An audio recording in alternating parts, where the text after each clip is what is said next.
เขามาแล้วไปมีลูกสั่ง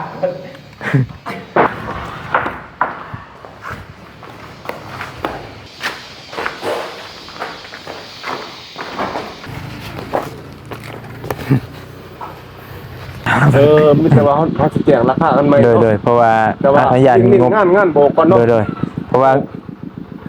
โบกคือขาดในห้องในเฮ็ดเลยได้ขาดเลยบ่เฮ็ดอีกเลยก็บ่ได้เลยเพราะว่ามันสิมาเปื้อนอีกเพราะว่าเขาโบแล้วเขาจะเก็บเกี่ยวลงมาเลยต้องอันนี้เรียบร้อยเลยเนาะเมื่อกับสิเกียมเอากำลังเขามาเครื่องคนกองทางอันนั้นมันเป็นมานอนพี่เลยแต่ว่าเพราะว่าเขามีเครื่องนั่นนะ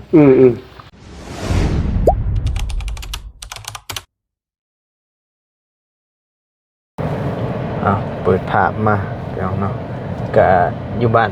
กองตูนอีกมื้อนี้มาเคลียร์งานต่อพอดีสิดำเนินการเรื่องบ้านต่อเนาะสั่งใหม่มาแต่ท่าแต่งก็มาเจ็บในสาวสบายดี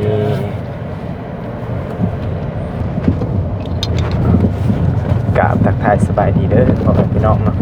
เบิดสุขคนบอกว่าสิอยู่ทั้งในและก็ต่างประเทศพี่น้องให้ยินดีต้อนรับเข้าสู่ช่องบ้านเลี้ยงทอง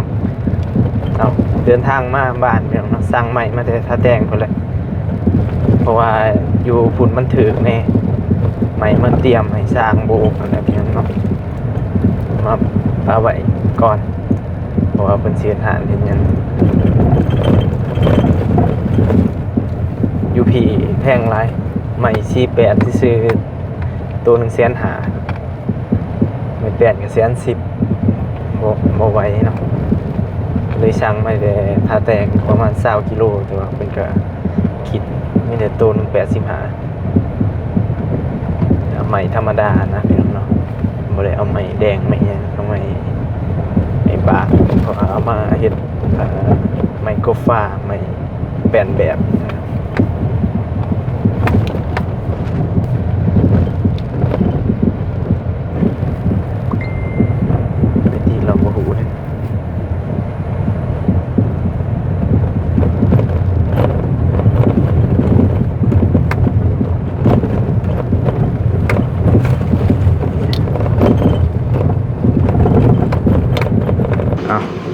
เขามาแล้ว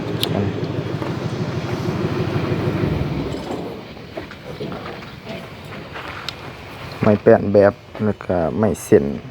เป็นสิมาตอกนี่ดิเขามาควงไว้ใน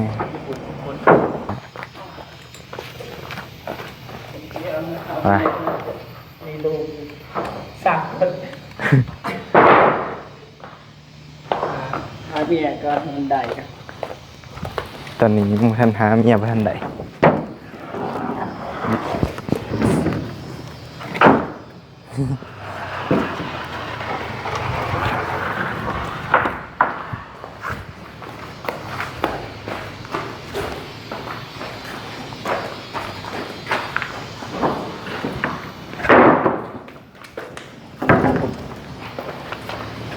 โอ้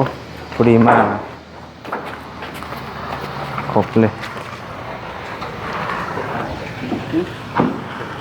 บ่ฮู้เฮ็ดหยังสิเท่อันนั้นปีกนกมีเทิงเท่กันศาสตร์กันศาสตร์กันศาสตร์ห้อยตอหลังคา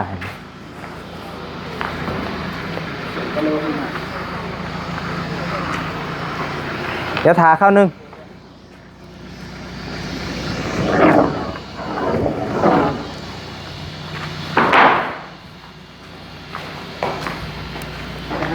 มาซอย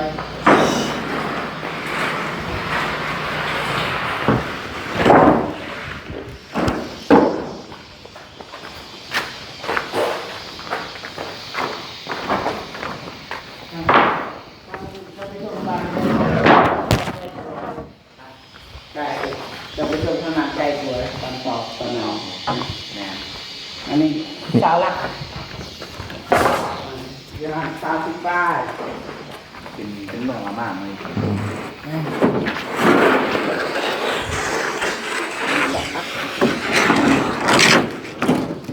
ห้างเคยไปเทือนั้นนะมันต่อบ่เคยได้ยินเขาซื้อถ้าว่าต่อสมิงต่อสมิงเชื้อสมิงบ่ คิดว่าสมิงเหมือนกัน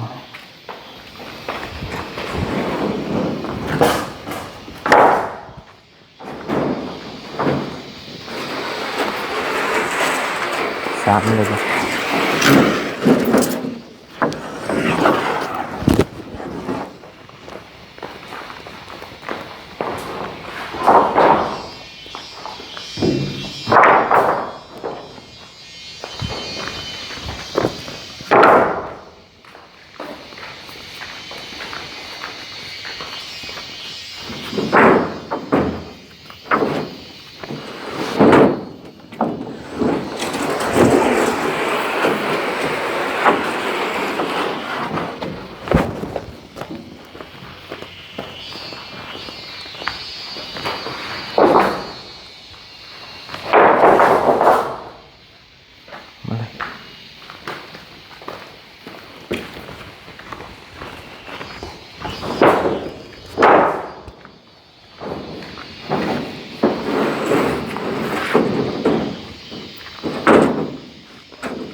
ร้อยไป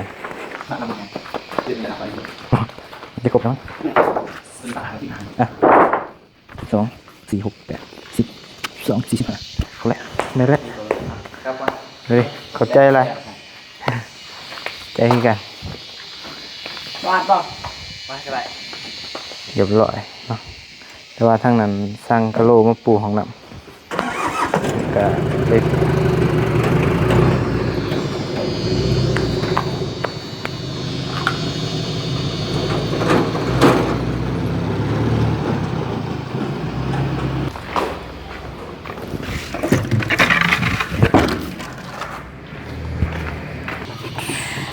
เลยใหม่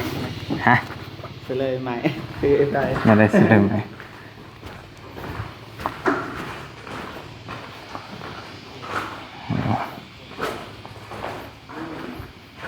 โอ้ยก็ได้มาก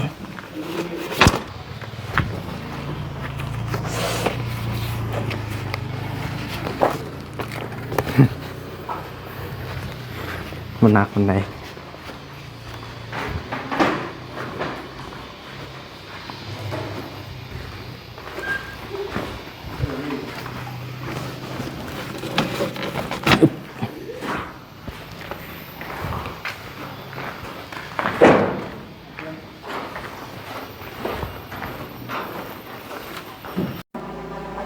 โอเคอย่างนั้นก็ซื้ออุปกรณ์ของเราเพราะว่ามืออื่นสร้างเพิ่นสิมาเฮ็ดให้เพราะว่ามีอ้ายฮักเพิ่นจ้างสร้างมาเฮ็ดให้นะมีทางซื้ออุปกรณ์มาฝากไว้ก็เพิ่นช่วยน้องไงก็แม่เพิ่นสิจ้างสร้างมาให้ติดกะโหลแล้วก็ติดสะโครกอิหยังนะเรียบร้อยเพิ่นเฮ็ดให้เรียบร้อย จะยังเข้าไปมาทางนี้เลย เอาบ่ได้มากับป้าเพิ่นเฮ็ดนั่นแหละ เห็นเลย เฮ็ดเลย ปกติเพิ่นก็มาเกือบทุกมื้อนะแต่ว่าเพิ่นก็อยู่ใกล้อยู่มันเที่ยวไปเที่ยวมาก็โหย30-40ลักพุ่นแหละแต่ว่าก็มาเฮ็ดให้ก็เพิ่นก็ดีอะนะอยากสวยเอาโอเคอย่างเนาะก็มีประมาณนี้ เอาโอเคพี่น้องเนาะหลังจากที่เราซื้อเครื่องไว้แล้วบัดนี้พอดีสร้างเพิ่นนัดเนาะแต่ว่าเพิ่นเป็นคนใหม่หั่นแหละเฮาก็เว้ากันคร่าวๆแหละพี่น้องเนาะแต่ว่ามื้อนี้ก็เพิ่นก็มาเบิ่งอีกจังว่าเป็นแนวใดเนาะสบายดีเด้อพ่อ ที่แล้ว บ่ เดี๋ยวต้องมุ่งป้าย เดี๋ยวเบิดแล้วบ่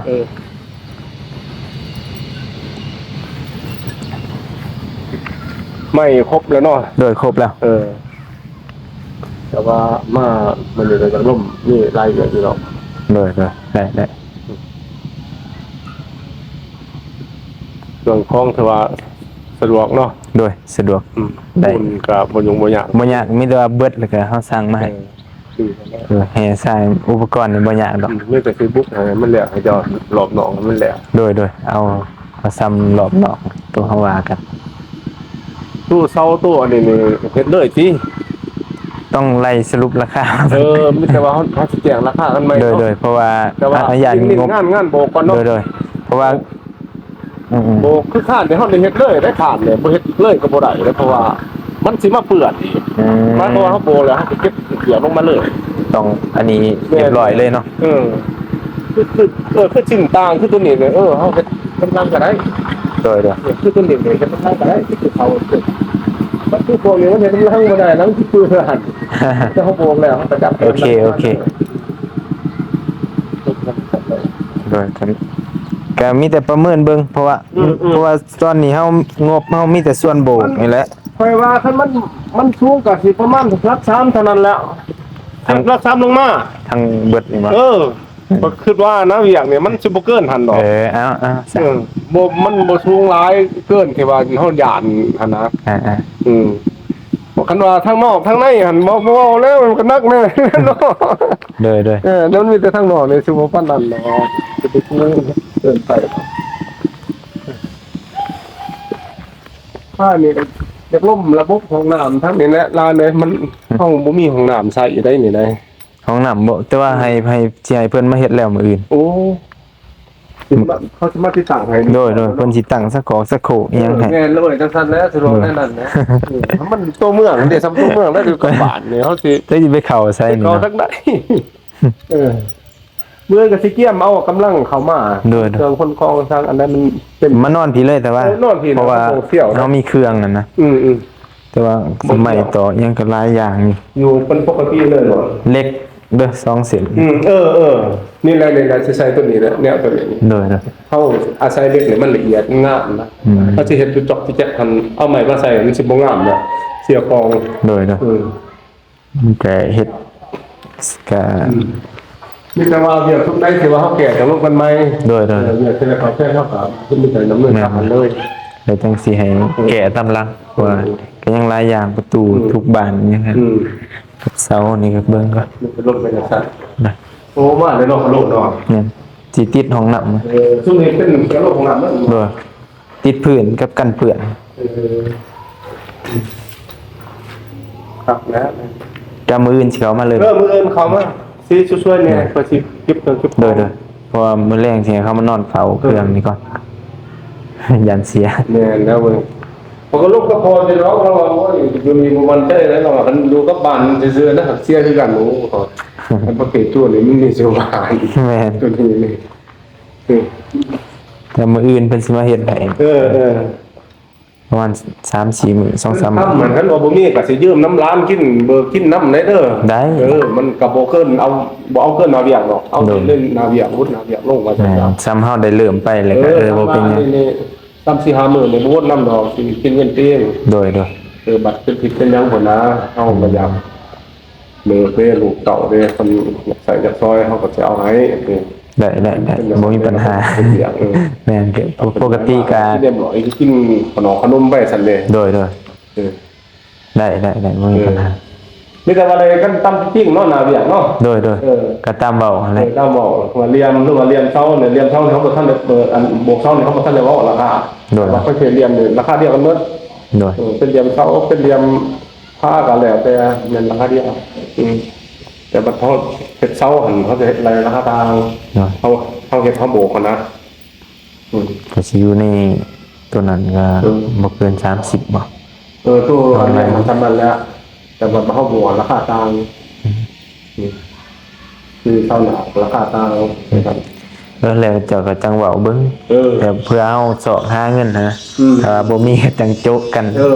ก็ว่ามีก็สืบต่อเนาะประมาณนั้นแหละ บัตรเขามาที่จริงเลยต้องร่วมกันตอนนั้นตู้อันมันเป็นแบบโดยเนาะ แต่งานโบกก่อน ไม่เป็น โดยเพราะว่าเน้นโบกก่อนซะ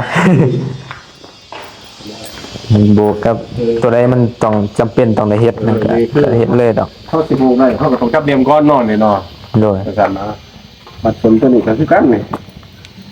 เข้าสิบโมงเข้ากับต้องจับเดียมก้อน แม่นนั่นแหละ จับไปตัวนี้เนี่ยเขาก็ได้จับไปเลยแล้วเนี่ยบ่จับบ่ได้แล้วเนี่ย โดย มันเรียมเทิงก็สิจับคือกันนะมันเป็นสินไผสินมันเลยครับ โดย ตัวนี้นี่เป็นจะได้ตัวนี้นี่มันคือบ่เขากัน เพิ่น พี่เจน่าได้สิถ้าเป็นก่อนเนี่ยสิจับเรียมออกมาบ่นี่ โอ้ตัวนี้บ่ ตัวนี้มันเข้าในน้อยนึงมันเป็นขอบ มันมีขอบเนาะ แม่น แสดงว่าเฮาต้องดึงออกมาซั่น ๆมันบ่ได้เพียงพาบ่เพียงบ่เพียงเด้อ บ่เพียงเนาะ มันจะได้ดึงออกมาซั่น โดยคือแบบโฮมเฮาส่งให้เจ้าตัว แบ นี้ บเลย มันว่ามันมีเหลี่ยมเนาะตัวในตามันบ่ มันลุบเขาหน่อย ถ้าแล้วเขาจะเข้าใจอย่างนั้น โดย แสดงว่าเป็นเหลี่ยมเขาต้องได้ดึงเหลี่ยมออกมาตัวนี้ โดยแล้วอันนี้ครับคือตัวนั้นมันก็ยังโซ่มันก็เสมอกันเลยเนาะอันนี้ มันเป็นได้กัน ตัวนี้นี่สิถามร้านเลยนี่คือเหลี่ยมตัวนี้นี่สิได้เฮ็ดกำลังบ่นี่บุเสาข้านตัวนี้หรือว่าเอาเป็นสุดเสาบ่ คือสิเอาเป็นสุดเสา เอาเป็นสุดเสาเนาะ โดย คำว่าบ่ต้อง ไม่แต่เอาคนก็ได้ เอาแต่รอบในไปเลย แต่ว่าเฮ็ดนี่เด้นี่เฮ็ดเป็นขอบพาตัวนี้มันสิลิบอยู่ในน้อยนึงลิบอยู่ในเบิด ตัวเท่าเนาะ โดยมัน บ่ทวนนะ แม่นมันสิบ่เพียงกับตัวนี้มันสิลิบอยู่ในน้อยนึงเฮ็ดเป็นขอบ เขาจะดึงออกมาตัวนี้ โดย ดึงออกมามันจะสิลงตัวกัน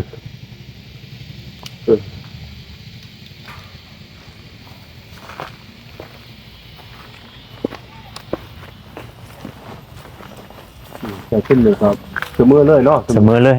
ไม่จะมาจับเดียมดึงเดียมตัวนี้ลงให้ได้ โดย ยิ่งเงา แต่ว่าอันนี้ก็ต้องได้ควัดได้เนาะ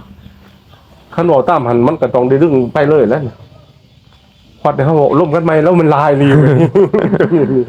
ขั้นทำนี่เขากันโบว์เนาะเขากันช่วยกันเขาก็บลายเอาเนาะเลยขึ้นจริง เบิ่งเจ้าตัวควัดออกนี่เจ้ามีแต่อยู่หม่องนี้กับทางหลัง ไปเลยแล้วแกมันก็แน่นอนนะ เพราะว่าเพิ่นขุดออกมาถมน่ะนี่เด้กับทางหลังนี่แหละ2กอง ร่วมกันไหมตัวนี้คุณมันเก็บมักได้นี่ ให้เพิ่นกวาดมาถมพี่ก็ได้ พัฒนามาก อ่า ก็ได้ก็ร่วมกันไหมอุ้ยลายเลยไปขุดสุดเลย หลายเติม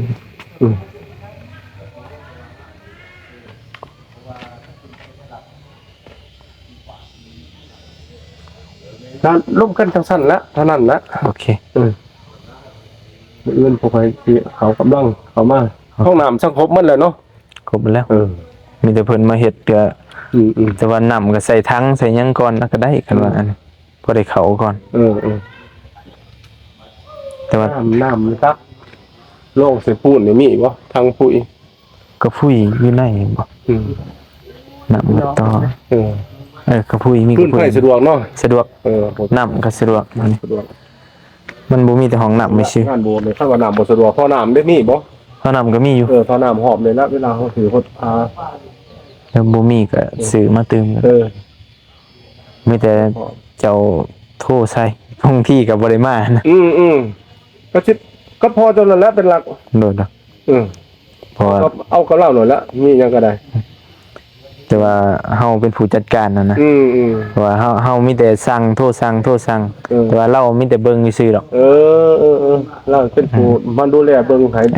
นาเวียก เรื่องอุปกรณ์เรื่องนั้นเรื่องนี้เฮา ร้านเนาะ แม่น เออ ๆมีแต่เฮาโทรสั่งแล้วเพิ่นก็มาส่งแล้วเนาะ เขาจะมาส่งให้ซื้อจะดอกนี่โอเคจะดอกมันรอบดอกครับ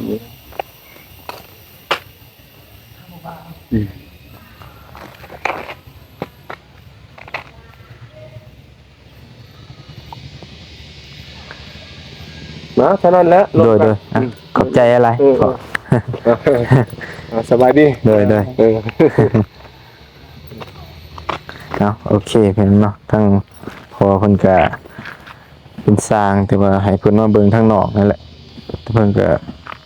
หลายมากประสบการณ์หั่นนะเพิ่นก็สำนีสำนานตามหลายๆคนเว้าในบ้านนั่นนะก็ลองเบิ่งพี่น้องเนาะว่าสิเป็นแนวใดว่าทางคนในบ้านทางพ่อทางอันเพิ่นเบิ่งก็ว่าโอเคด้วย อันบทบรรทบันทึกนี่เฮ็ดบ่ลาน บ่เฮ็ดก็ได้เฮาถ่ายคลิปมันก็มีอยู่เด้ โอ้คลิปมันมีอยู่เนาะ เด้อ ลานเนาะ เออ เอา เฮาเบิ่งในคลิปก็ได้มีหยังแหละเฮามีหยังพอก็เว้าในคลิปก็ได้ เออ มันจังบ่ยากคือมื้อหน้าก็บางทีเจ้าแทกหยังแล้วเบิดก็มาสรุปสู่กันฟังว่ามันถูกเท่าใดก็ได้แล้วก็แล้วบ่ยากบทบันทึกเฮาก็เบิ่งในคลิปนี่ก็ได้ คือสิบ่มีช่างดอกนอนอย่างเงี้ย บ่มีหยัง โอเค เออ คอยเฮ็ดอยู่หั่นคอยก็บ่ได้เฮ็ดบ่บันทึกคือกัน บ่เป็นหยัง น้องเว้าก็เชื่อมันว่าโอ้บ่โลเลดอกอ่ะ เด้อ คันแม่นว่าอย่างงานมันสะดวกสะดี แม่นขอแต่ว่าเฮ็ดไปเรื่อยๆแหละถ้าว่ามีเวียกจำเป็นก็บ่เป็นหยังหั่นนะ เออ ขอแต่ว่าเวียกงานมันเดินแล้วก็ เบิ่งตามหน้าเวียกว่า โด ซั่ ย นซะ โดย มาเฮาสิจังซี่คันอันเฮาสิขึ้นโบกแพงนึงแต่ว่าคนละแพงกับโบกแล้วก็ไปวงเรามาเบิ่งนำนะ โดย แล้วมันเป็นจังได๋ก็ผมสิเจ้าพออาจารย์เจ้าสิบ่ได้มาแล้วบางเที่ยเราบ่ได้ แม่น 2-3 มื้อมาเทื่อนึง แต่ บางทีก็มาคู่มื้อ ถ้า มัน จะไปเห็นล่ะก็ก็สิบ่เป็นหยังหรอกเฮาเห็นตัวจริงตัวเองอะนะ แหมบ่เป็นหยังเดี๋ยวจังมาสรุปกันอีกเทื่อนึงว่ามันเบิดเท่าไรหั่นนะโดยเข้าใจหลายครับก็เพิ่นก็ย่านเฮาบ่มั่นใจ เพราะว่าเฮาก็บ่ทันเคยจ้างมันจักเทื่อนะแต่ว่าเพิ่นก็เฮ็ดหลายหลังนำหมู่นี้ก็ราคาก็เลยละแสนก็ถือว่าหลุดกว่าสร้างผู้กรอยู่พี่น้องเนาะผู้กรนั่นก็เลยละแสนเศร้าแต่ว่าเพิ่นนี่เลยละแสนแต่ก็ไล่ตามตัวจริงเนาะพี่น้องเขาก็เว้ากันอีกเทื่อนึงแต่ว่าสรุปก็บ่ทันสรุปว่าราคาทั้งเบิดนี่เบิดเท่าไหร่หั่นนะ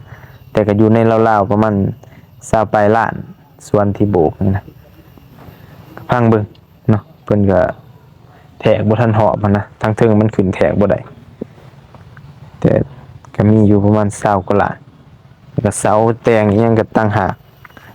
ก็ว่ากันอีกเทื่อนึงพี่น้องเนาะก็ยังสรุปบ่ได้แต่ก็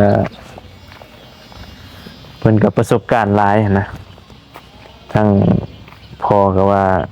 โอเคอยู่แล้วก็ว่ากันอีกเทื่อนึงเนาะ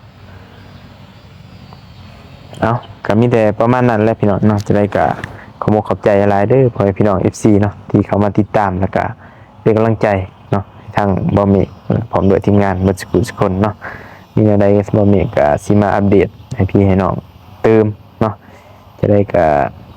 ฝากพี่ฝากน้องเนาะเป็นกำลังใจให้เด้อ กลับมาเริ่มอีกงวดที่2พี่น้องเนาะเอ้ามีแต่บ่มีก็สิขอตัวไปเวียกต่อก่อนบัดนี้เนาะพอกันใหม่คลิปหน้าพี่น้องเนาะสำหรับคลิปนี้สบายดีเด้อ